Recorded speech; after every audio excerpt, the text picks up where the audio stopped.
Habs fans. So Montreal went into Calgary last night, needing a win. They pretty much look. Let's face it. After that 8-game losing streak they had, every game from now on until such time as they can make some kind of separation from the pack that is the Atlantic Division. You've got 3 points separating 2 to 6 in the division. So until such time as they can get any separation from the rest of them, they're playing playoff hockey basically. That's what they're playing. So they went into Calgary needing a win, and they got it. And it wasn't easy. I'm going to tell you how they got it, who scored, how they scored. I'm going to give you just a few stats from the game and my 3 stars, Montreal Canadiens ones, from this game. And that's right here at Talking Habs, where everything is dedicated to the Habs and all things hockey. So if you want more videos like this, if you're a Habs fan and you like to see stuff about the Habs, head down there, subscribe, ring the notifications bell, and that's going to get you your daily fix of Bleu Blanc Rouge from Talking Habs. While you're on the way down there, give it a thumbs up if you like the video, and leave any comments about the game, about the video, about anything you'd like in the comment section below, because I read all the comments all the time. Okay, so this game, Montreal needed a win. And so did Calgary. Calgary had recently, first of all, they had that coaching change. They had to change, Bill Peters resigned or was fired, whatever, however it worked out. And they kind of had a bit of a honeymoon with the new coach, and they were on they won 7 out of 8 games and then had a 2-game losing streak coming into this game. They were having a little trouble scoring, I believe, and Montreal had just come off beating Vancouver the night, not the night before, 2 nights before, in a very kind of similar game as what happened here last night. So it was very important for both teams to win. So you knew it was going to be a tough game. Montreal's on the road. They play well on the road. And I thought it would be an exciting game. Now, the game opens up, and it's typical of how they've been playing lately. In the first period, you kind of wonder, oh my God, they're going to lose. Oh, it's not. This doesn't look good. This doesn't look good. So what happens? Now, I live streamed the first period, and last night in particular, I really wasn't able to pay a lot of attention to the game because we were talking, and it didn't. Okay, so at 7:34, Tkachuk, I wanted to say Keith Tkachuk, jeez. Matt Tkachuk gets his 13th from Lindholm. I didn't see the game. I don't really know how it happened. At 19:03, Deneau takes a tripping penalty. Don't know if it was a valid one because I didn't see it. But at 19:52, with 8 seconds left, Lindholm gets his 15th from Tkachuk and Gaudreau on the power play. Kind of demoralizing, watching the game going, no. But I was saying in the live stream, and if you don't believe me, I'm not saying this to... I'm on record, that Montreal lately has been playing games like this. Even in Vancouver game, beginning of the game, you thought, it's not looking good. But they sort of come back. Now, this first period, they didn't sort of make their comeback yet. They sort of do by the end of the first period. But anyways, come the second period, it was kind of a different game. Montreal came out to play.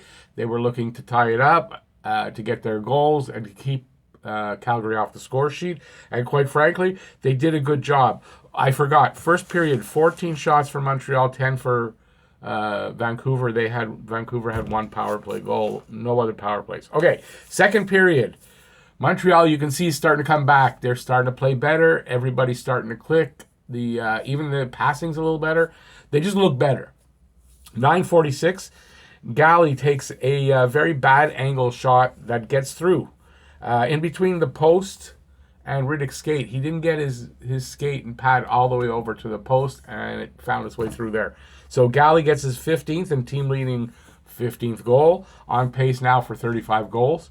From Weber and Lehkonen, so it's 2-1, and maybe things are changing. We'll see how the play goes. At 13:11, Lehkonen and Armia break in on a rush. So I think their puck gets turned over in the neutral zone. They break in on the rush. I believe Lehkonen's carrying it on a pass from Sherratt. Over the line, they carry it over the line, and Lecky passes it off over to Armia, and he just snaps a beautiful shot. He's not really set perfectly, like body-wise, but he may, I don't know how to describe it, but he manages within one move of the puck to be ready to shoot, and he snaps a puck, a snapshot, beautiful snapshot, right past Riddick. It gets challenged for offside, and the issue was that Lehkonen was kind of skating backwards into the zone when he got the pass, and He didn't fully have control of it, but he did within one move of the stick and the puck. So it was challenged because his body was offside. But when you're offside, if you're all the way in, but you have the puck on your stick and under control, and the puck then comes in, that's fine. That's not an offside. So anyways, it was a good goal. So it's Armia's 12th from Lehkonen and Sherratt. By the way, just to say, 2 games in a row now, I've been calling, asking for the score, what you guys think the score would be, and who the first goal scorer is. I called Lehkonen this game and Armia the last game, and they got assists on the first goal both times. So I was close. Okay, enough patting my back. Okay, so then because the penalty challenge failed, the goal challenge failed. There's a penalty for doing that if you're wrong. So they get a penalty. They kill it off, though. Montreal only gets the 1 power play. Not like the last game where they got 2 quick penalties, power play goals. Anyways, I wrote there, I love this team. They keep fighting and they come back. They don't give up. And I was saying that in the live stream, that watch this team. They get better as the game goes on. So don't be discouraged by a bad first period, because they've been doing that. So the last 4 games between these 2 teams. Now let's finish off the second period. 16 shots for Montreal in the second period. Only 8 for Calgary. Montreal has 2 power plays. They get 1. No, they don't get. There's no power play goals here. I thought one was a power play goal. Excuse me. So they have 2 power plays, no goals for the power plays. Now the last 4 games between Montreal and Calgary have ended in 3-2 scores. They're tied 2-2 going into the third period. So it looks like next goal wins the game. Armia, they're trying, because there's a breakaway by Armia. He doesn't get it, but I don't know if it's the rebound comes right out to another guy breaking in. Kulak breaking in. Didn't have a great game, Kulak. But on this, he right after, he's in alone again, and they both miss. But really good plays. At 6:25, Calgary comes right back. So that's right after that breakaway by Kulak, Armia, Kulak, and they come right back. They rush down the ice. What happens usually when that happens? They leave this kid. Never heard of him before. It's written Killington, but it's Shillington, so I don't know where he's from. And they leave him open in the slot, basically, or at the top, and he gets a pass and he just rips one. Like a really good shot. Price, he hardly moved before it was in the net. He didn't have a chance. There was no chance on that. And that's the go-ahead goal. It's Shillington's first goal from Goudreau and Hanifin. And unfortunately, I was thinking that the next goal was going to be the winner, and Calgary gets it. And I thought the game was over. Honestly did. So I'm sitting there, I'm a little depressed watching it. And, God. And then at 11:58, Nick Suzuki really does a good job. He's in front of the net, and he's jockeying for position, and he gets himself out far enough and in front of the defender so that he can tip in the puck. And that's what happens. There's a shot comes in from Cousins, and Suzuki tips it right over Riddick's shoulder, I guess, to the top of the net, and ties it up. It's Suzuki's 7th goal from Cousins and Wheel. Having Cousins and Wheel paid off this time as his partners, as his line mates. After that, there was a crazy good stick save by Price. Crazy good. You got to go watch the replay. I don't even know if I can describe it. That's how good. But he gets, like an open net, he gets back and gets the stick, and he hits it out of the way. It's just crazy good. And then not long after that, another crazy good pad save. He saved the game there, because I think if Calgary scores, their game's over. So it was an exciting... goes to OT. Shots on goal, Shots on goal, 7 for Montreal, 7 for Calgary. Not a lot of shots, no power plays. Goes to OT, and it's an exciting OT. There's 6 shots for Montreal, 3 shots for Calgary.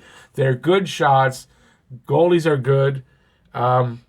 It just was exciting. And then at 3:52, the guy who needs the goal probably the most on Montreal rushes down the ice from the bottom, the neutral zone, beginning of the neutral zone from the Habs defensive zone.